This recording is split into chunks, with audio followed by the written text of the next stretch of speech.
is a professional keynote speaker, author, entrepreneur, and life, leadership, health, and freedom coach. She helps her clients in the areas of health, mind freedom, peace, faith, parenting, and homeschooling. She is a homeschool mom of 2 teens. Her son graduated in 2017, and she will be graduating her daughter in 2019, along with her husband, Chris. He's already graduated, but he's helping out too. She has been a teacher, a principal, superintendent, and the school board. She has a new book, Cultivating Your Character, which combines Benjamin Franklin's 13 virtues with stories of Dakota Prairie living. Deanna has made it her mission to guide her audience to create excellent character and habits for tremendous confidence in their immediate future. To live and to lead with confidence, there are a few keys to practice in your life.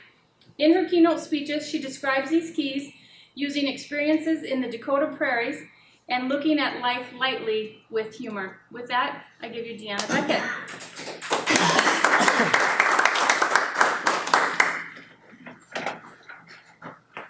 Well, good morning. Good morning. Is that loud enough? Are you catching that? Awesome. Benjamin Franklin said, "Do not fear mistakes. You will know failure. Continue to reach out." And that's why we're here, right? One of my passions, of course, you probably saw my introduction. I'm a radio DJ. I work at the YMCA full-time. Homeschool mom. But my biggest passion is speaking, coaching, mentoring, helping other people. And why? Because I like to help others get that aha or discover that aha as they discover their value.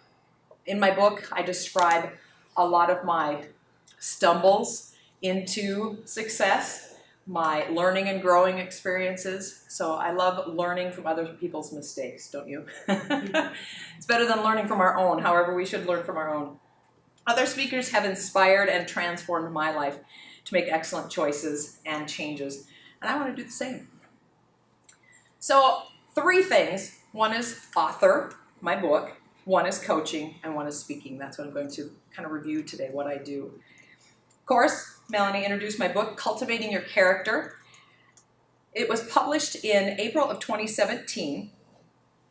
I was encouraged to write my story 2 years ago when I went to Cultivating.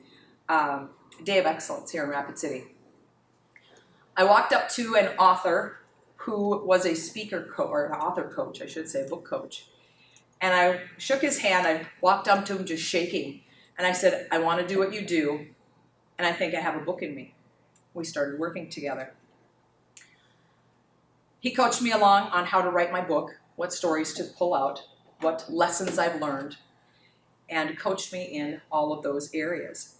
Plus, having a book, being an author, makes you an expert on the subject and typically opens doors for speaking engagements. So that was the reason I went with the book first. Of course, my book is available on the back for purchase later on if you want. And of course, Melanie described what the book was about. So I took Benjamin Franklin's 13 virtues. I wanted 12 chapters, one for every month, to just read over and over and over every month. But Benjamin Franklin had 13 virtues, so I thought, okay, 13. That's like a baker's dozen. You get an extra bonus chapter. My ebook and audiobook are in process. They will be launching this fall. So that's one of my goals that I will be talking about. And some of the tools I used, of course, was my publishing coach, my book coach. He guided me through all of the steps in authoring a book. It's not just a matter of writing it. There are so many steps that are involved. The thing that he helped me with was keep me pushing to keep on writing. The goal was to get to 60,000 words, anywhere between 40 and 60,000 words, because that makes about, let me get this right, 200 to 300 pages. That makes a good, healthy, good-sized book. But in addition to that, I didn't know that you had to design a cover and then a complete layout, everything from the front, back, and the inside flaps. So he had already someone picked out to help me do that. They also laid out the interior. Going from a Word document to something that looks like this, completely foreign to me. somebody else took care of it. Loved it. And then, of course, gave marketing ideas, and then introduced me to an editor and a publisher and a printer, and lined up that ISBN number. All of these things totally foreign. But now I look back on it, easy as cake. And as we walk through the ebook conversion, it seems like going back in time. So that is my that was my last hire, was hiring an ebook conversion service. So on to coaching. I inspire listeners and readers to choose excellent life habits to create powerful lives to lead and influence others. I focus on character, hence the title of my book, Cultivating Your Character.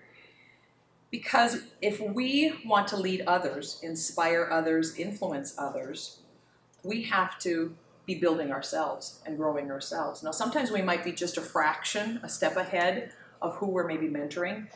How many of you have been parents and think, I have no idea what I'm doing. I don't even know more than my child. But if you stay just this much ahead of them, you are the master. So we build ourselves as we build others. Benjamin Franklin said, when you are finished changing, you're finished. You'll probably see it on the slides behind me.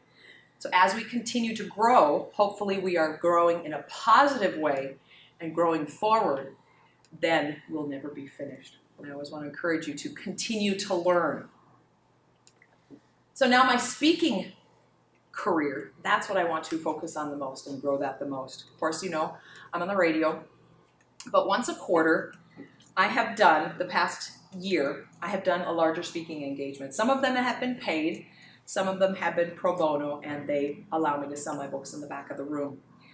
And my current marketing that I focus on in my speaking career is I'm a part of speakermatch.com.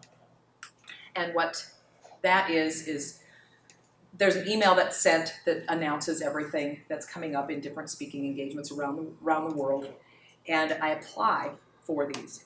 So writing is key. Again, I go back to thinking, I thought I was done writing. Mm-hmm. It's constant writing.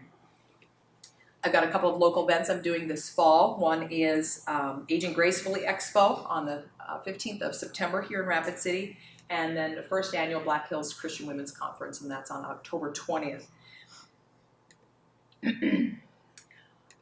How I get other speaking engagements is I ask at the end of my speaking engagements if people know anyone, and you'll hear that today as I end. Word of mouth, and then of course being an author, having that book to give away to potential people who can influence others to get that in their hands. So my goal for the future is to be a best-selling author through Amazon.com. And I'm going to be meeting with a social media marketer after the meeting today to focus on that and lay out a game plan. As I looked at or thought about my future goals, anybody like me, you look at goals and you think little, and you think really tiny box. And then a phrase coined by Jim Collins is BHAG. Anybody heard of BHAG? B-H-A-G? Big, hairy, audacious goals. So I thought about it differently. My small goal is thinking, okay, I can handle maybe 1 or 2 speaking engagements a month. And I went, no, 3 or 4. So that's my small goal. My BHAG is about 8 or more speaking engagements a month. And I would love to be called to speak and part of many speakers bureaus. So those are my big goals. I would love to be part of TEDx. I'm planning on applying for many TEDx's around the area. I would love to be a speaker on the Day of Excellence stage here in Rapid City, and local and international events like Zonta as well.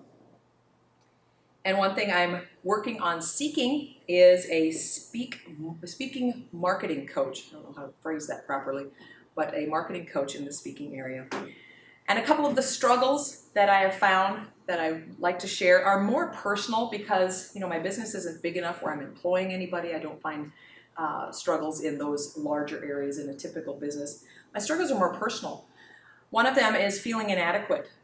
I know many of you have individual businesses or one-on-one businesses, and sometimes I think, as I'm sitting in my office, sitting at home thinking, am I good enough? Am I even qualified? And you kind of second guess yourself. And then the other struggle is time constraints. Of course, a lot of us are working full-time positions until we transition into those other dreams and goals of ours. So those are my 2 struggles. So again, Benjamin Franklin said, "You may delay, but time will not." You've heard about my goals and plans. And I want to encourage you to seek out your dream. Take the first step today. Continue moving in that direction. Marie Strang with Edward Jones Financial Advisor. Can you tell us a little bit more, maybe you're not the expert on the Aging Gracefully Expo, so that's the first time I heard about it. I Googled it quick and I'd love to hear more about that event. Sure. I am part of kind of the planning board. It's run out of SDSU Extension, that's who's developing it. We're doing the main speaking portion here in Rapid City, but we're having remote areas all around the state. Actually, not Skype in, I think public radio is going to be doing the broadcasting for that.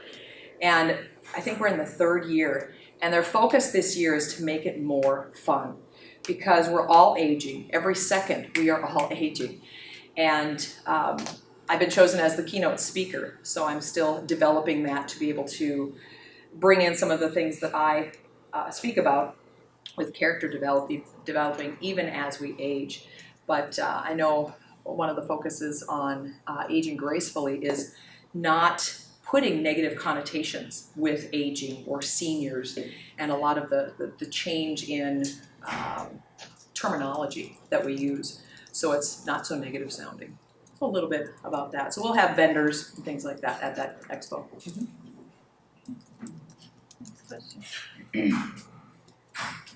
Beth Ann with Isogenics. What was the date of that again? I was trying to get that down. Aging Gracefully Expo is September 15th. September 15th. I forget what time I speak. I think it's about 10:30, 11 o'clock. And then the Black Hills Christian Women's Conference is October 20th. So Aging Gracefully Expo will be downtown at the Holiday Inn. The Women's Conference will be out at Landmark Community Church. Thank you. Next question. J.D. Henderson with Rango Construction Company. You said you're a homeschooling mother. As a homeschooling mom, have you implemented some of these cultivating your character, what's the word I'm looking for? The character building techniques and concepts, that's the word I'm looking for, into your raising your kids, into your homeschooling, and have you seen good fruits out of that? Yes, I hate to brag. Let's see. Started when the kids were little, and I remember doing, as a homeschool graduate parent, we actually get to stand up and present the diplomas to our kids, and we get a 2 to 3 minute spot. And I remember just crying during the presentation, and I'm going to get tears right now. But being able to say where we've come from and where the kids are today is just amazing. I can't look at anything specific and bring out anything in my book, but just developing. My son's a scout, so we focused on all of the scout oaths, which kind of follow a lot of those good character traits. Fruit of the Spirit is one of the big ones. Just all of those, just choosing to be joyful, choosing peace, being kind, being good, those kind of things. So yes, so my son is a scout. He's been teaching down at scout camp. My daughter is building her career with dual credit classes. Son's at School of Mines, so they both have jobs. That's a success when your children work. Right there. Monique Stevens with SDSU, and I'm wondering if your book is an appropriate book. You talk about leadership. If it's something that a book club within a business, is it appropriate for that type of leadership? Because we're really always looking for books to read amongst our staff that we can then communicate in our staff meetings about. Yes, thank you. Great question. And that's one of the marketing, what would you call, focuses that I want to get into is getting my book into book clubs and into businesses. A couple of people have not approached me, but have suggestion a couple of different areas in Rapid City. I just haven't reached out to them. But yes, definitely, because I've written each chapter to be read once a month. Like you read it once, it has a question and answer in the back, and then read it again. But I mean, obviously, everybody has their own feel for reading, but that's kind of how it's designed to lay out, is to read and reread and just really embed that character trait into your mind for that particular month. So yes, perfect, and yes. I'm Leah with Harney Business Group and also Highlight First Aid and Safety. And two things I thought of. One is that comment about, self-confidence, and I think we all, as entrepreneurs, can struggle with that. I was thinking of the book Lean In by Sheryl Sandberg, COO of Facebook. So she talks about that in her book, about how women specifically feel like a fraud at times in their careers, and so you might enjoy that book. It's really inspirational. The other thing I was thinking of is, have you ever done a book signing or kind of a book event at our local bookstores like Mitzi's or Books A Million, where they would feature you and have you do, signings and things like that? Great question, thank you. We did a South Dakota author event at Books A Million, so it was just kind of a group of authors. And my book is at Mitzi's, but I've not really approached either one of them to do a feature per se, or even at the library. So my book is in all those areas, but I've never asked them specifically. So that would be a great thing that I can start doing, is really asking. Right. Sometimes it's the asking that we're afraid of. Right. Can you feature me? No. Oh. Okay. Yeah, exactly. So Deanna, can you explain a little bit of the marketing that you've used up to this point, and what do you feel like has been successful, and what do you feel like has not been very successful for you? Sure. Of course, social media. That was my first launch. Our first major event, I wrote my book alongside another author friend, so we launched our books together. In September, we did an event, which we did book signing. We both did like a 30-minute keynote speech. So those were pretty successful. My biggest success is when I speak, my book sells. And that's a big phrase, is when you speak, business happens. So it's getting into the bigger realm of speaking in front of bigger groups. That's where is slow right now, but when I've done it, it's, I've sold 20, 25 books. It's been really, really good. So I just keep on going in that way. Other things I've done up to this point, I think I've mentioned, I gotta look back at my notes, bear with me. Having a stuffy nose makes me forget my stuff. Marketing. Yeah, I'm just not finding it. Word of mouth, biggest thing, and my own Facebook page. I would like to do more, not specialized posts, but more creative posts on social media, and then boost them. I have not stepped into that realm. So hopefully my meeting after this meeting today, we'll be able to discuss more of that. What about your marketing for your speaking engagement? What has been successful in getting you in the doors to be a keynote speaker, and what has been the most challenging? Mm-hmm. Again, word of mouth, just constantly talking to people and handing books out, getting books into the hands of the decision makers. Those have been the most successful. And I'm trying to think of the handfuls. And then being part of like Aging Gracefully Expo and the Women's Conference, listening for them in different circles. So being connected in networking groups like 1 Million Cups and other area networking groups, and then listening for opportunities. So just being aware of them and jumping in and helping.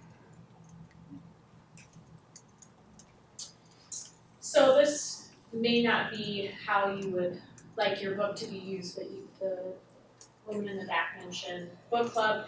Have you thought about perhaps targeting specific businesses or sectors or groups that you could develop a curriculum around your book and then deliver the curriculum and the book to those businesses, and then just kind of putting yourself out there and prospecting face-to-face those individual entities? I don't know if that's something you'd be interested in. Great idea. I'm going to steal that. Yes, I have thought about creating a workbook to go beside it, because as a homeschool mom, being able to market that in, say, the homeschool community worldwide, really. So that's on my to-do list way back here to write a workbook to go with it. So I'm thinking in the realm of curriculum for homeschooling, so I may have to write it in the realm of more than just homeschooling and doing more business, right? You know, just different, like a team building atmosphere, I think you could be very Perfect. useful in that area. Yep. Excellent idea. Okay, Beth Ann with Isogenics again. A couple thoughts are running through my head. I used to teach entrepreneurship at the VOTEC. When I was a teacher at the VOTEC, we liked having guest speakers because that person would come in and take a class, essentially. You didn't have to do it. But you know, what a good opportunity for all the people taking entrepreneurship to hear you speak. I don't know that you'd be able to sell your book there. But that's one, the entrepreneurship class. Also in the fall, they would have days where the teachers just come together and there's a speaker and there's growth, you know, things happening just for the teachers. It seems to me that this would be appropriate for that too. So, so I'm thinking more of the VOTEC. I know I also taught at NAU, but I'm not as familiar with their workings. The other thing that was crossing my mind was, and I think you and I are friends on what besides Facebook, what's the other? Instagram. LinkedIn. Oh, LinkedIn. LinkedIn, yeah. LinkedIn is amazing. You can search, you could be obviously selling this worldwide if you knew how to search on LinkedIn for people that are looking for what you've got. Have you been working on that? Or do you need to know a little more about how to work with LinkedIn? Yeah, good question. I'll answer your first one first. Higher education, it's on my list to be in touch. I might be on the verge of being too late for fall, but I do want to get in touch with the local higher education around here, and you know, whether I'm a keynote speaker in their freshman orientation or, like you said, their entrepreneur classes. So I may look into that. But yeah, it is on my radar. And then LinkedIn, again, one of those social medias I think I've mastered Facebook, but yet it's constantly changing. So again, I'll be meeting with a social media marketer after this meeting and hopefully be able to really boost my LinkedIn. In fact, I think I logged into my LinkedIn for the first time in about 2 years just last week. Well, they're known for being more entrepreneurs on LinkedIn, so I think that would be your market really well. Awesome. Figure out that. Good idea. I have a question for you. Since you are a homeschool mom, you have a full-time job, you wrote a book and you're trying to market this and speaking events as well as doing them. What does your time management look like, and how do you prioritize what needs to come first? Certainly. Great question. And sometimes I go, I have no idea. I get up in the morning and go, what am I doing? I try to, let's back up. This is one of the things I coach on and bring out in my keynote speeches, more breakout speeches, I should say. And that is color coding your calendar. Now, those of us that do more electronic calendar, I know there's color coding you can do, and I've been playing with that with my full-time job. I've actually converted to electronic. It's been 6 months in the making. It's pretty amazing. But going back to even just laying out your calendar and using highlighters, there's therapy in grabbing a pen. There's a connection with the mind and the heart and the pen. And when you highlight those sections where you go, okay, this is when I'm working full-time, you block that out. This is my family time, you block that out. And then everything else just kind of melts in between, and you just color code everything. And you have, and if you look at things in 30-minute blocks instead of 8-hour sections or 4-hour sections, you think, how much can you get done in 30 minutes? You can get a lot done in 30 minutes. When I was driving in today, I went, okay, what do I need to do? Okay, I have 20 extra minutes before I got here. So I went in and recorded my weather and stopped at the bank and was able to drive. You just look at it and fit it in. So those are the things that I do and that I coach on. Color coordinating your calendar. Getting rest and eating well are huge in that factor of being able to have the energy to manage your days. So those are a couple of the big questions, or big answers, I should say.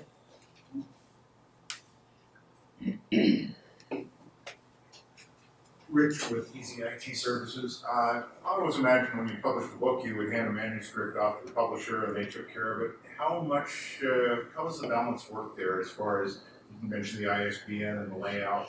How much do you do? How much does the publisher do? Sure. Without being offensive and not offending any publishers that are probably listening, publishers typically put their stamp on it, and that's about it. Unless they're publishing a big name, they don't do a lot in the way of marketing. And I am self-published, but with a publisher, so it's kind of half and half. So I have a publisher, but only in name only.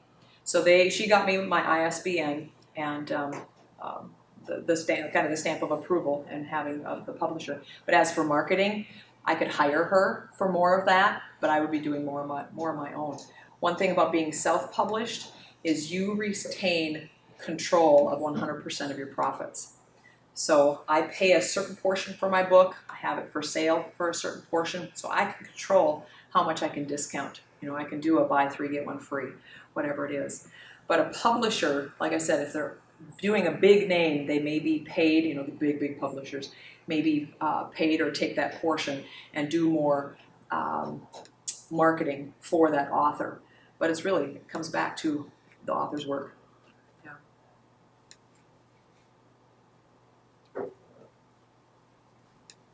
My name is Carolyn with the Northern Plains Eye Foundation, and have you always felt like there's a book inside of you, or when did that start to surface, and maybe what you recognized in that process? Sure. The book that I have is not the book that I had in my brain. If any of you have read Augmandino, anybody read The Greatest Salesman? Any salesmen in here? All right, I recommend it for sure. It's a teeny little book. It fits in your pocket, and it's basically a story that's set up, and then it's set up to have, I can't remember how many in the first book, like 9 chapters that you read over and over and over. It's basically affirmations, but it's done in a story format. And I thought, I have my grandmother's diaries from, I think she was born in the early 1900s, so she went through the Depression and through Vietnam War with all 3 of her sons. And they're not a lot of detail in her diaries, but I thought, man, I want to make a book, something like that, and create, it would obviously be a historical fiction, and then it would build into something like that. But I looked back at her diaries, and they're just little teeny fragments of every day that she wrote. They're not big, journal entries. So when I approached my book coach, he recommended doing a little bit something different to get started. So I still have that historical fiction in the back of my mind, as well as the curriculum for a workbook with it. But my book coach walked me through how to develop more of a self-development book rather than start with that historical fiction. So that's still there, but I knew there was something there because I had something in my hands. And all of us have a story. I mean, we've all gone through stuff. We've all walked through stuff. We've all had struggles. And some people are thinking, man, there's a book in me. I've got to read. Just get writing. Just write it down. You can organize it later. Just write it in Word and save it in 3 different places so you never lose it. But just write. And write stories that you've learned from yourself, and then stories from lessons that you've learned from others. And that will get you started. So if you've got a book in you and you've got, it's back there, just write. Just keep writing. And it tracks the number of words. Your goal is 60,000 words. Follow-up question then. So that other was the book that was in you and still is in you. What did you work with a coach in terms of bringing out this other idea that then became the book, or how did that come about? Yeah, totally the coach. Okay. Because wanted to work on a self-development book, and so again, those questions that I just came up was the lessons you've learned from your own life and lessons you've learned from others, and just writing it. And then he walked me through organizing it, putting chapters together, creating the chapter titles. And the best way, where I was just commenting, our best ideas sometimes come in the bathroom. Not so much. My best ideas came from walking, and I walked for miles. And I created my book title by walking, cultivating. I live out on a gravel road, and I just thought of the fields that are out there. And some of the book chapter titles came to me while I was walking. So go for the walk or go in the bathroom. I don't know, either other. Is it a chapter that is the most challenging for you to write? And is there a chapter that is either the most special or your favorite chapter? Chapter 2 and chapter 13. Hopefully I can do this without crying. Chapter 2 walks through my story of getting pregnant in college and giving up a baby for adoption. And it was the hardest to write because I speak on it, but I don't get into depth like I do in the book. And it walks through even the whole courtroom and releasing my rights as a parent. And it was just draining, but it's therapeutic too. And then I had a friend of mine read that. She went through the same thing about the same time period that I did, maybe 3 years before. And I said, I bet you were just weeping in chapter 2. She says, yeah, I was. And then chapter 13 walks through the loss of my mom with cancer. So a lot of in-depth writing and really getting into the feelings.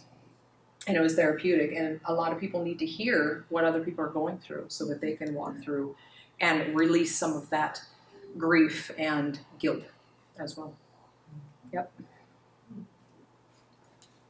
Is there a significance to the dragonflies, or are those purely decorative? Good question.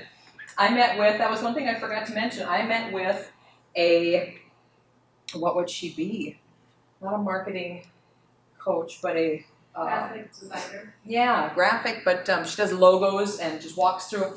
And it was probably about a 4-month process of walking through what colors mean the most to me, what images mean the most to me, and why. I mean, we wrote it down on big white paper. I have these things rolled up under my desk, and just why. And dragonflies just mean they look so fragile, but they're powerful.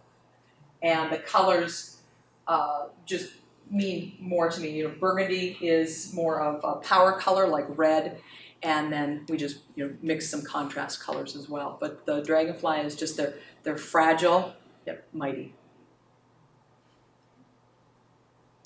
I'm Justine with Black Hills Home Builders, and I was curious, who is your target audience for your book? What's the appropriate age and giving it to someone that's close to you or whatever? Certainly.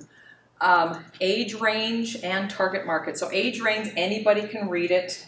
I put one swear word in, and it was hard to go, do I keep it in? Do I not keep it in?